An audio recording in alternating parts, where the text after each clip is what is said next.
Un ami à moi vient d'écrire un livre intitulé « Les mots peuvent changer votre cerveau ». Et ce qu'il a découvert, sur la base de nombreuses années de travail intensif en neurosciences, c'est que les mots que nous utilisons peuvent vraiment changer notre façon de penser et de ressentir, de manière positive ou négative. Autrement dit, si nous utilisons des mots positifs, nous pouvons nous sentir plus heureux et penser plus positivement. Pour mieux comprendre, prenons l'exemple de l'aviation. Le mot « attitude » en aviation se réfère à l'angle de l'avion par rapport à l'horizon. Si vous inclinez le nez de l'avion vers le haut ou vers le bas, vous changez son attitude, c'est-à-dire, vous changez la direction dans laquelle il se déplace. C'est un peu la même chose dans notre vie quotidienne. La façon dont nous pensons à un problème, les mots que nous utilisons pour le décrire, déterminent notre attitude ou approche pour le résoudre. En changeant les mots que nous utilisons, nous pouvons changer notre façon de voir les choses, et ainsi résoudre nos problèmes de manière plus positive et efficace. Imaginez par exemple que vous soyez au cœur d'une grande entreprise, et que vous receviez la responsabilité d'un projet essentiel mais complexe. Les enjeux sont élevés, les délais serrés, et l'entreprise compte sur vous. Face à cette situation, deux chemins s'offrent à vous. Vous avez en premier, le chemin du découragement, vous regardez ce projet et le mot « insurmontable » résonne dans votre esprit. Cela devient une montagne effrayante que vous ne pouvez pas gravir. Vous pensez à tous les obstacles, toutes les choses qui pourraient mal tourner, et vous vous sentez écrasé avant même d'avoir commencé. Vous utilisez des termes comme « impossible », « risqué » ou « effrayant » en parlant de ce défi. Vos collègues sentent votre anxiété, et cette attitude défaitiste commence à se répandre dans toute l'équipe. Le projet stagne, et les délais semblent de plus en plus impossibles à respecter. Dans le deuxième cas, vous pouvez choisir de voir cela comme le chemin de l'opportunité. Vous regardez le même projet, au lieu de le voir comme un obstacle, vous le voyez comme un défi stimulant. Vous reconnaissez sa complexité, mais vous le percevez comme une opportunité d'apprendre et de grandir. Vous rassemblez votre équipe et utilisez des mots comme croissance, innovation, collaboration et succès. Votre enthousiasme et votre détermination se reflètent dans votre équipe, et chacun commence à voir le potentiel, pas seulement les problèmes.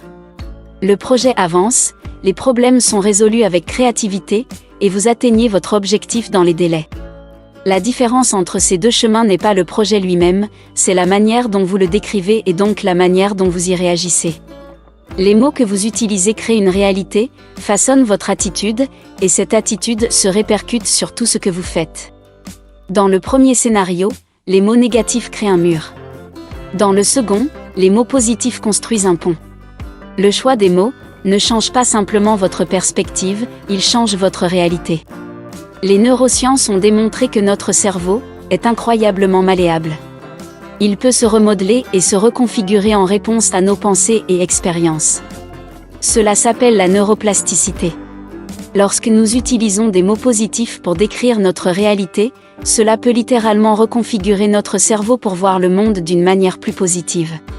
Voici 3 mots que vous pouvez utiliser pour changer votre attitude et votre approche face à toute difficulté que vous rencontrez. Ce qui fait trembler tout le monde est le mot « problème ». C'est un mot négatif, qui déclenche des sentiments de peur et d'anxiété, et est très souvent lié à l'échec. Que se passerait-il si nous remplacions ce mot par un autre, moins intimidant et plus neutre? Au lieu de dire « nous avons un problème », imaginez dire « nous avons une situation ». Le mot « situation » n'implique pas d'émotion négative, il n'entraîne pas de crainte ou d'inquiétude, encore moins de l'anxiété, mais plutôt une envie d'action, de résolution. Maintenant, envisageons d'aller un peu plus loin. Que diriez-vous si nous remplacions le mot « problème » par un terme qui incite non seulement à l'action, mais aussi à la motivation, au courage et à la persévérance? Ma préférence personnelle est de changer le mot « problème » par le mot « défi ». Chaque fois que quelque chose va mal, dites immédiatement « Eh bien, nous avons un défi intéressant à relever aujourd'hui ». Vous voyez, défi est un mot positif. Quand vous pensez à un défi, vous pensez à quelque chose que vous devez surmonter, quelque chose qui fait ressortir le meilleur de vous et des autres. Les défis rendent la vie excitante et digne d'être vécue. En relevant les défis de la vie quotidienne, vous réalisez de plus en plus votre potentiel. Un défi est quelque chose à surmonter, à réussir. Un défi n'inspire pas la crainte, mais l'excitation, l'envie de se dépasser. Quel défi intéressant nous avons à relever aujourd'hui, rend la vie plus vibrante et passionnante. Cependant, il y a un mot encore plus fort que nous pourrions utiliser. Un mot qui transforme non seulement notre perspective, mais aussi notre attitude et notre comportement. Au lieu de voir un problème, imaginez si nous voyions une opportunité. Une opportunité est une chance d'apprendre, de grandir et de s'améliorer. Nous avons une opportunité inattendue, sonne comme une invitation à chercher le bon côté de chaque situation, à découvrir le bénéfice caché derrière chaque difficulté. Il était célèbre pour dire « Chaque problème ou difficulté que vous rencontrez contient la graine d'un avantage ou d'un bénéfice égal ou supérieur. » Votre travail est de trouver le bénéfice. Cherchez le bon dans chaque situation. Et cette façon d'aborder un problème est déterminée par votre attitude. Les individus d'exception, les personnes les plus prospères, ont une façon particulière d'aborder les situations, les défis et les opportunités. Elles adoptent une attitude résolument positive, cherchant constamment le bon côté de chaque situation, l'avantage ou le bénéfice qui se cache derrière chaque difficulté. C'est précisément ce que nous avons exploré plus tôt, l'impact des mots que nous choisissons sur notre façon de penser et de ressentir. Ces leaders ne voient pas les problèmes comme des entraves, mais comme des situations à gérer, des défis à relever et des opportunités à saisir. Par leur choix de mots, par leur ton de voix et par leur comportement, ils prennent le contrôle total de leurs pensées et de leurs émotions. Ils se distancient des sentiments de peur et d'anxiété pour adopter une perspective plus constructive et plus motivante.